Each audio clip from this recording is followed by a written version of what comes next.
오늘은 추수감사주일입니다. 추수감사주일을 맞이하면서 늦게라도 불러주셔서 감사합니다 라는 주제를 가지고 함께 말씀을 나누고자 합니다.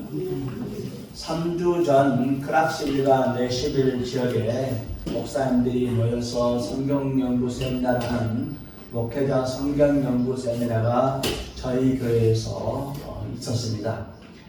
당시 강사 목사님과 또 시카고에서 목사님 모셨고, 특별히 이 지역에 목사님들과 사모님들, 선교사님들이 함께 모여서 말씀을 나누는 그런 귀한 은혜의 시간을 가질 수가 있었습니다. 특별히 이 시간 동안에 오신 강사님들과 또 목사님들 위해서 간식과 또 점심을 정성스럽게 준비해 주신 분들께 진심으로 감사를 드립니다. 올 가을에 목회자 성경연구회는 세미나의 그 주의 텍스트북은 마태복음이었습니다. 마태복음을 공부하면서 하나님께서 저에게 준 가장 큰 깨달음 중에 하나는, 하나님은 하나님 나라를 위해서 기여한 사람들을 반드시 기억하시고 보상하신다는 말씀이에요. 할렐루야. 마태복음 1장에서 예수님의 지니알러지 족보가 나옵니다. 그런데 거기에 유대인들이 평소에 족보를 쓸 때 이름을 넣지 않은 5명의 여인들의 이름이 등장을 하죠. 유다의 며느리는 다말인데, 이 다말은 시아버지 유다와 관계돼서 베레스를 낳게 됩니다. 다말은 남편 에엘이 죽고 그의 시동생 오난도 죽자 그 집안의 대를 이을 수 있는 남자가 다 죽은 거예요. 막내가 있었지만 나이가 어리고, 그래서 이 다말이 자신의 얼굴을 가리고 전혀 다른 여자처럼 변장을 해가지고 유다를 유혹해서 유다와 관계를 맺어서 결국 베레스라는 아들을 낳게 됩니다. 라합이란 여인은 여리고 성에서 숙박업을 했던 가나안 여인이죠. 그런데 이스라엘 백성들 중에 2사람의 정탐꾼을 여리고 성으로 보냈는데, 그때 이 라합이 이 2 정탐꾼을 목숨을 걸고 숨겨줘요. 그리고 그 정탐꾼 중에 한 사람으로 보이는 살몬과 결혼을 합니다. 살몬과 결혼해서 보아스라는 아들을 낳게 돼요. 그리고 이 모압 여인 룻은 나오미를 따라서, 자기 남편이 죽자 나오미를 따라서 다시 베들레헴으로 돌아오게 되는데, 이 베들레헴에서 거기에서 농사를 짓고 있던 보아스, 나오미와 살롬이 결혼해서 난 보아스와 결혼해서 오벳을 낳게 됩니다. 그리고 오벳이 이새를 낳고 이새가 다윗을 낳게 돼요. 다윗은 우리아의 아내에게서 솔로몬을 낳습니다. 다윗이 왕권, 자기 왕의 권력을 이용해서 우리아의 아내 밧세바를 취하고 아이까지 임신하게 돼요. 그래서 결국 그것으로 인하여 다윗이 우리아를 죽게 됩니다. 밧세바의 마음이 얼마나 아팠겠습니까? 그래서 하나님께서 밧세바의 마음을 이로하시고 그 슬픔을 아시고 그를 통해서 솔로몬을 선물로 주시죠. 그리고 마지막으로 마리아가 등장을 합니다. 마리아는 처녀의 몸으로서 예수님을 잉태했습니다. 당시 유대의 그런 율법과 그런 관습에 의해서 처녀가 아이를 갖게 되면 돌로 맞아서 죽일 수가 있는 그런 상황이었습니다. 그럼에도 불구하고 마리아는 자신의 목숨을 내걸고 예수 그리스도를 출산하고 예수 그리스도의 어머니가 된 것이죠. 이렇게 다말과 라합, 룻, 밧세바, 마리아 모두 한결같이 족보에 들어갈 수 없는 자격 위다의 사람들입니다. 그러나 하나님께서는 이들의 헌신을 잊지 않으셨습니다. 헌신을 잊지 않냐고 그들의 이름을 족보에 들어갈 수 없는 사항임에도 불구하고 그들의 이름을 예수님의 왕의 족보에 들어가게 한 것입니다. 할렐루야.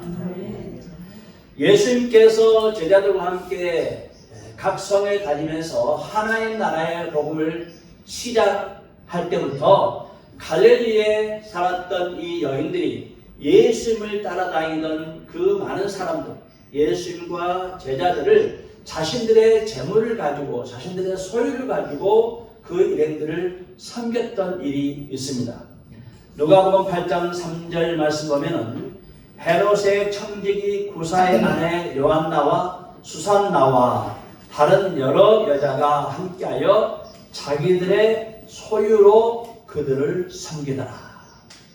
이 여인들이 갈릴리에서부터 다니면서 예수님의 이름을 따라다니면서 예수님의 일행, 예수님과 제자들이 먹고 생활할 수 있는 모든 것들을 자기들의 소유로 섬겼다는 말씀이죠. 이렇게 우리 하나님은 하나님 나라를 위해서 수고한 사람들의 모든 것들을 다 기억하시고 보시고 또 기록하시고 보상하신다는 말씀입니다.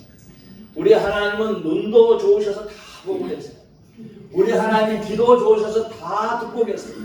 또 우리 하나님은 기억력도 완벽해서 결코 잊지 않습니다. 그래서 우리가 하나님 나라를 위해서 기하고 우리가 남이 몰라줘도 우리 하나님은 다 보고 계시고 기억하시고 그에 합당한 상과 보상을 주실 줄로 믿습니다. 할렐루야. 지난 2024년 8월 last year August 7에 저희가 이 교회 건물을 구입했습니다. 75 years old building. 75년 된 빌딩입니다. 어마어마하게 오래된 빌딩이죠. 그 빌딩을 구입한 다음에 거의 1년 동안 우리는 이 건물을 청소하고 페인트 칠하고 리모델링하고 또한 기도와 재정적으로 많이 헌신을 해왔습니다. 추울 때는 떨면서 더울 때는 더위를 견디면서 수고의 땀을 흘려왔습니다. 또한 한국과 미국에서 제자들의 교회가 이 땅에 세워지도록 헌신을 많이 해줬어요. 장로님, 권사님들, 집사님들 그리고 그들의 자녀들과 또 여러 성도들의 자녀들 또 형제 자매들의 헌신이 있었습니다. 그분들이 여유가 있어서가 아니라 이 땅에 제자들의 교회가 세워지는 것을 믿음으로 바라보면서 사랑과 또 헌신된 마음으로 정성스럽게 헌금들을 보내주셨습니다. 주님께서는 이 교회를 섬기고 하나님 나라를 위해서 헌신한 모든 분들의 손길들과 그들의 헌신들을 기억해 주시고 반드시 보상해 주시기를 예수님의 이름으로 축원을 드립니다. 아멘. 지난 세미나 기간 동안 모든 것이 참으로 은혜롭고 정말 감사하는 시간들이었습니다. 특별히 아주 때에 맞춰서 단풍이 절정을 이루었어요. 얼마나 예쁜지 몰라요. 노랗게 단풍이 들었는데 저기 어디입니까? 마운틴 단풍 좋은데 스모키 마운틴. 스모키 마운틴보다도 더 좋아요. 얼마나 예쁜지 몰라요. 네. 그래서 우리 목사들과 함께 시간 날 때마다 나가서 단풍 구경하고 차 마시고 사진 찍고 세미나보다도 그게 더 좋던데요. 죄송합니다. 너무나 행복한 시간이었어요. 그런데 다른 단풍들이 다 아름다운 단풍의 옷을 입고 있는데 유독 몇 그루만 파랗게 있는 거예요. 너무나 새파랗게 있는 거예요. 아직까지 분위기 못 맞추고. 그래서 속으로 했습니다. 저 나무들은 왜 분위기를 못 맞추고 다른 나무들은 단풍 넣을 때 혼자 저렇게 파랗게 들어오고 있느냐 하고 속으로 좀 이렇게 서운하기도 하고 섭섭한 마음이 들 정도로 분위기를 못 맞추는 그런 생각을 해보았습니다. 그런데 최근에 그 전체 분위기를 못 맞춘 단풍들이 단풍을 이렇게 들기 시작하면서 푸른 나무들이 점차 색깔이 변한 거예요. 그래서 마지막으로 이 단풍들이 저의 마음과 또 분위기를 완전히 바꾸는 그런 단풍들로 변화가 되었습니다. 이렇게 나중에 물드는 단풍들, 이런 단풍들을 끝물 단풍이라 이렇게 말합니다. 마지막 단풍, 끝물 단풍이라 이렇게 이야기를 하죠. 그래서 끝물 단풍이라 그런지 더 강력하고 더 아주 아름다운 것 같습니다. 예전에 우리 어렸을 때 보면은 손으로 이렇게 펌프질 해가지고 막 펌프질해서 물을 퍼내는 그런 펌프가 있지 않습니까? 그 수도가. 그래서 그때 오랫동안 그 펌프질을 안 하면은 그 물이 이렇게 내려가요. 그래서 아무리 펌프질해도 물이 안 올라오는데 그때 물 한 바가지를 들고 거기다 붓고 막 다시 이렇게 하면은 압력이 생겨서 다시 물이 올라오는 그런 것이 있었습니다. 그때 처음으로 이렇게 한 바가지를 물로 부을 때 이 물을 보고 마중물이라고 불러요. 마중한다는 거죠. 밑에 있는 물들을 마중 올라온다는 하는 그런 의미로 마중물이라 이렇게 부릅니다. 그리고 그 다음부터는 이제 물이 계속적으로 잘 올라오게 되는 것이죠.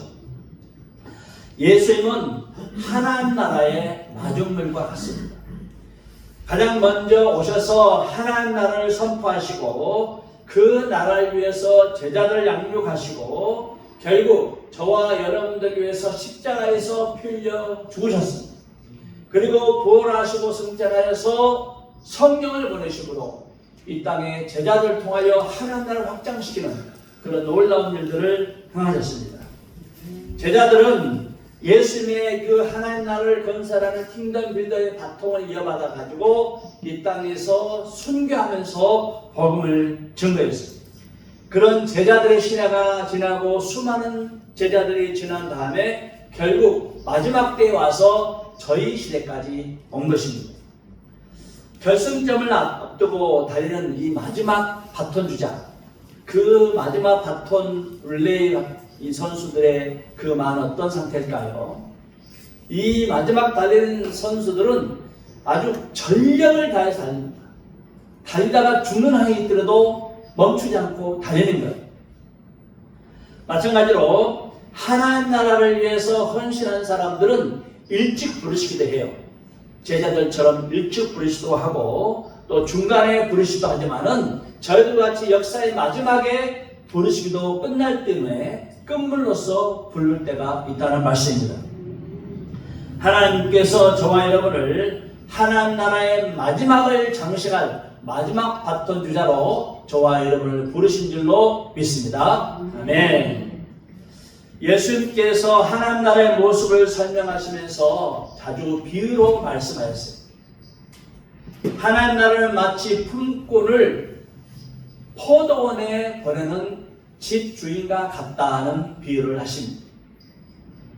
이른 아침에 보통 이른 아침은 보통 아침 6시를 의미하죠.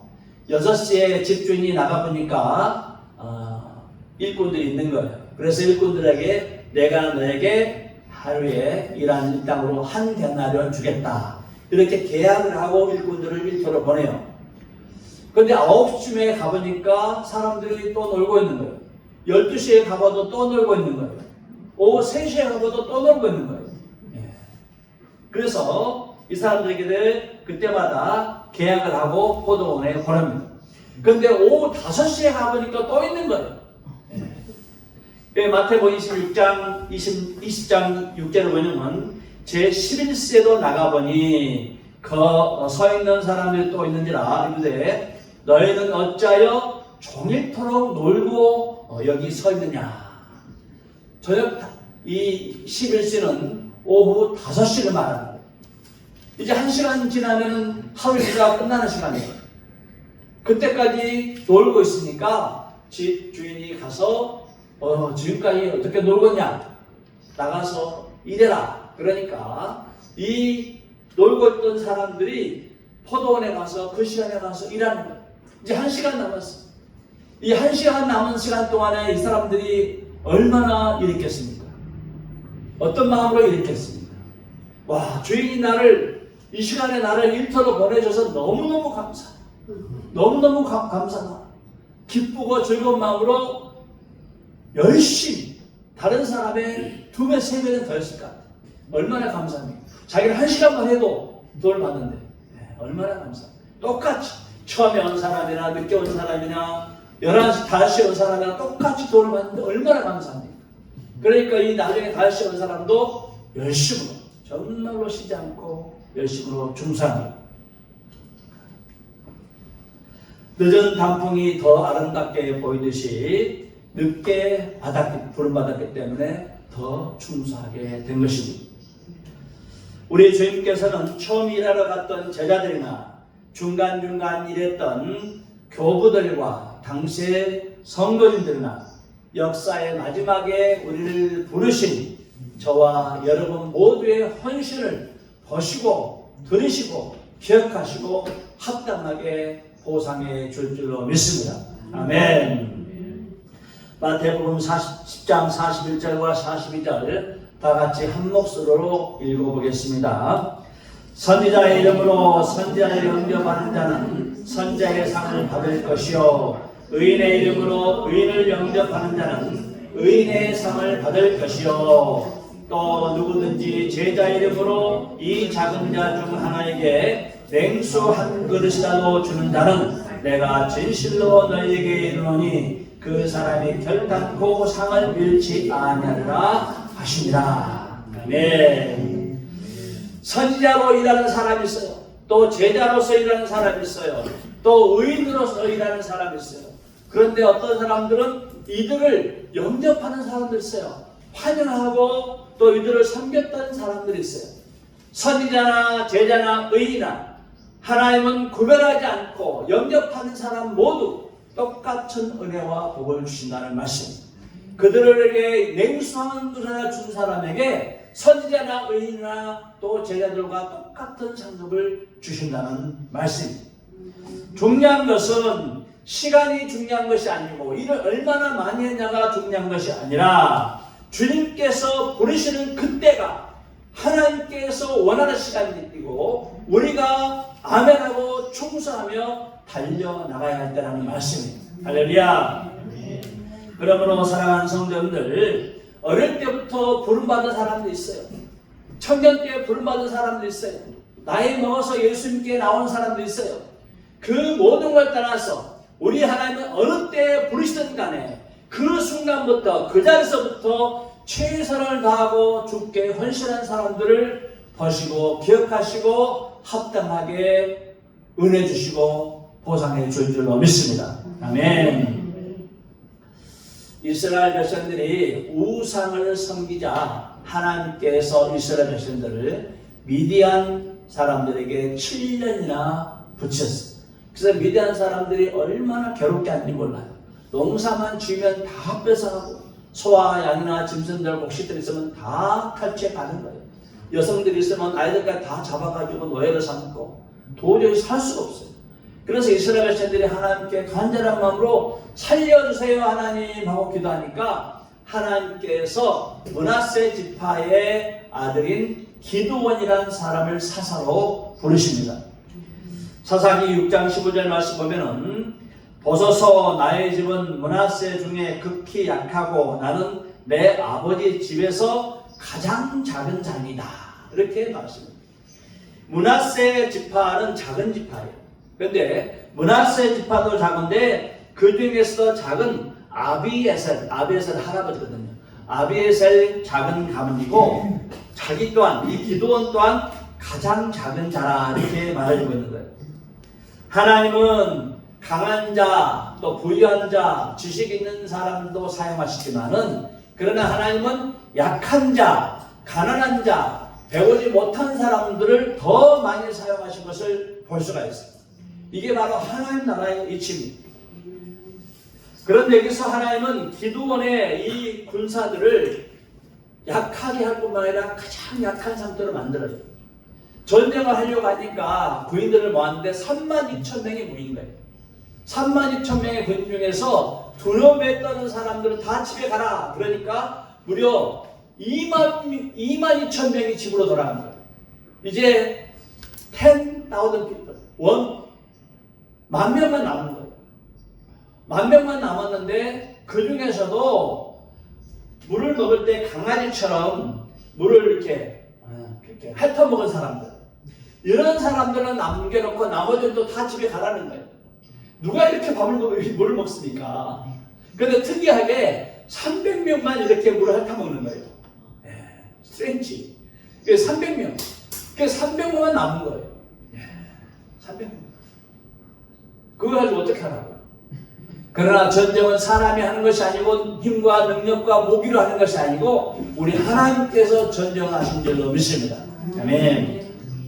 결국 기드온은 이 300명의 군사를 가지고 전쟁을 했는데 이 300명의 군사를 가지고 미디안에 13만 5천 명을 이기는 거예요. 13만 5천 명. 1대 450. 450배나 더 많은 미디안 군사를 이기는 거예요. 참으로 역사적인 순간이에요. 우리 하나님은 특이하셔가지고 역사적인 순간을 만드시는 것을 좋아하시는 것 같아요. 역사적인 순간을. 오병에 같이 버릇 5개 물고기 2마리 5천 명을 먹이는 역사적인 사건을 만드시잖아요. 홍해를 갈라요. 홍해를 가르시고 이스라엘 백성들 다 지나가게 하시고 애굽의 병사들 다 물속에 잠기게 만들어요. 또 여리고성을 무너뜨릴 때 이스라엘 백성들이 소리를 질러가지고 여리고성을 무너뜨려요. 다윗이 골리앗을 이길 때 자기보다 어마어마하게 큰 골리앗을 돌멩이로 던져가지고 죽이게. 얼마나 놀랐습니까? 또 다니엘의 세 친구가 7배나 뜨거운 그 풀무불에 들어갔을 때 다 죽어서 죽을 줄 알았어. 그런데 그 다니엘의 세 친구가 그 7배나 뜨거운 풀무불에서 머리털 끝 하나도 상하지 않고 보호를 받은 거예요. 할렐루야. 그리고 예수님께서는 마지막에 십자가에서 죽으시고 또 죽은 자들 가운데서 3일 만에 부활하신 거예요. 얼마나 놀랐습니까? 부활하시기를 끝나는 것이 아니라 승천하시고 성령을 보내주시는 거예요. 할렐루야. 이 모든 일들은 하나님이 주도적으로 하셨고 그래서 하나님께서 영광을 받으시고 그 영광을 보고 사람들이 예수를 믿게 되고 믿음이 이 세대를 넘어서 다음 세대의 자손 되도록 그 믿음이 흘러가도록 하나님께서 역사하시는 거예요. 하나님께서는 지금 저와 여러분을 하나님께서 인도하시고 하나님께서 이끌어가시고 하나님께서 세워가시는 역사의 현장 가운데서 마지막 주자로 저와 여러분을 부르신 줄로 믿습니다. 아멘. 기드온이 미디안 연합군과 싸우면서 뒤늦게 에브람 산지로 사라를 보내서 원군을 요청하는 거예요. 에브람 사람들 와서 우리를 도와달라 하고 원군을 요청하는 거예요. 그때 에브람 사람들이 모여가지고 가장 중요한 자를 먼저 차지해서 미디안의 두 방배 오렙과 수렙의 머리를 베어 오렙과 수렙을 죽이는 거예요. 굉장히 두 왕을 죽이니까 얼마나 큰 일입니까? 그런데 에브람 사람들이 전쟁이 끝난 다음에 기드온에게 와서 따지는 거예요. 사사기 8장 1절 말씀 보니까 에브람 사람들이 기드온에게 이르되 내가 미디안과 싸우러 갈 때에 우리를 부르지 아니하였으니 우리를 이같이 대접하면 어찌 되느냐 하고 그와 크게 다툰지라.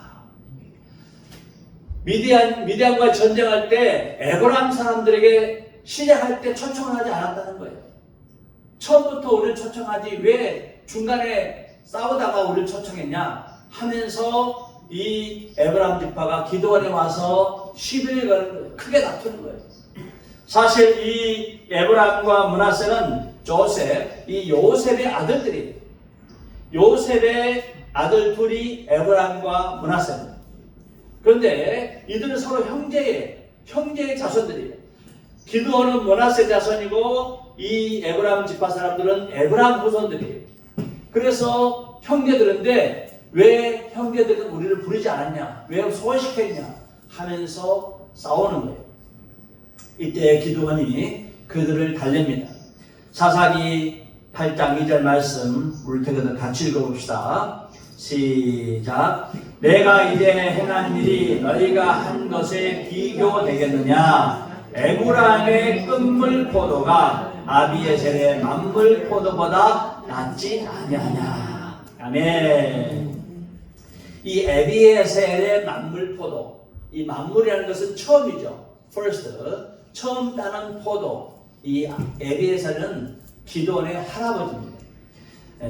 그래서 이 기드온의 그 자손들이 처음 시작한 그 전쟁을 말하죠.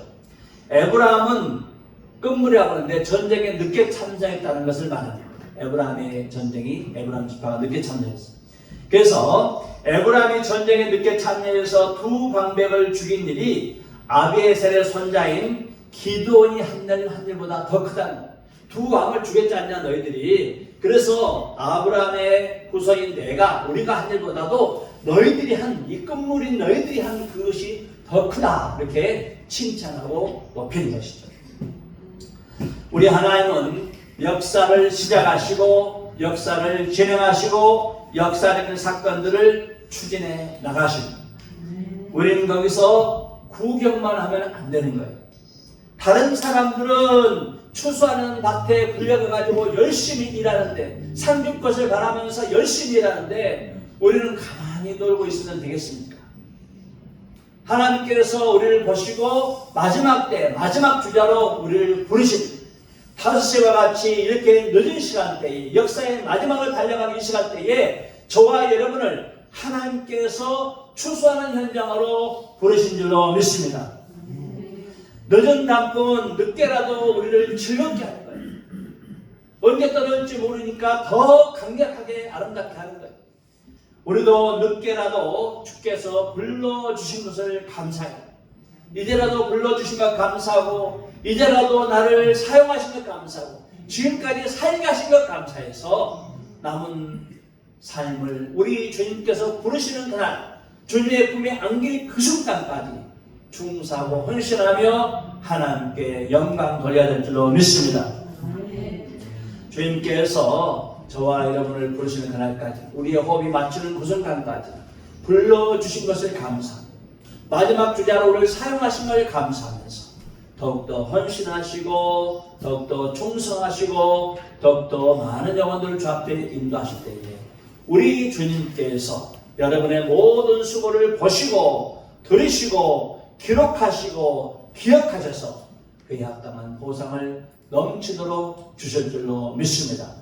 우리 주님께서는 여러분 각자에게 줄 상을 가지고 계십니다.